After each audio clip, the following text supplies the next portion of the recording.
ماسك يخلي بشرتكم ناعمة وبيضاء ومشدودة. هذا الماسك الياباني اللي يستعملوه اليابانيين على وجههم. شوفوا الطريقة وياي خطوة بخطوة. أول مرة راح نحط طبقة واحدة نتركها تنشف، بعدين نحط الطبقة الثانية.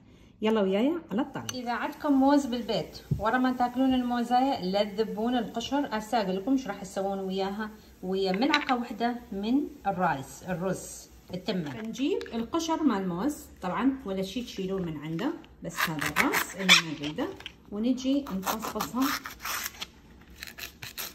بهذا الشكل.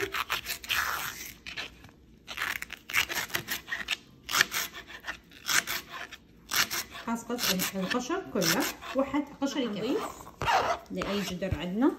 وراح نضيف ملعقة واحدة من الرز، أي نوع رز، بس أنا أفضل الرز المصري ينطينا نشا أكثر للموز مالتنا. راح نحط كوب من المي البارد فوقتها وعلى النار مباشرة. هاي بعد 15 دقيقة على نار هادئة استوى عندنا. راح نحطها بالمكان وراح نصفي طبعا من الشوائب كلها. شوفون هاي راح تطلع النتائج مالتنا. راح نحط ملعقة صغيرة من النشا، نقطتين 3 من الليمون، وملعقة من العسل، ونحرك المواد كلها وصارت جاهزة للاستعمال.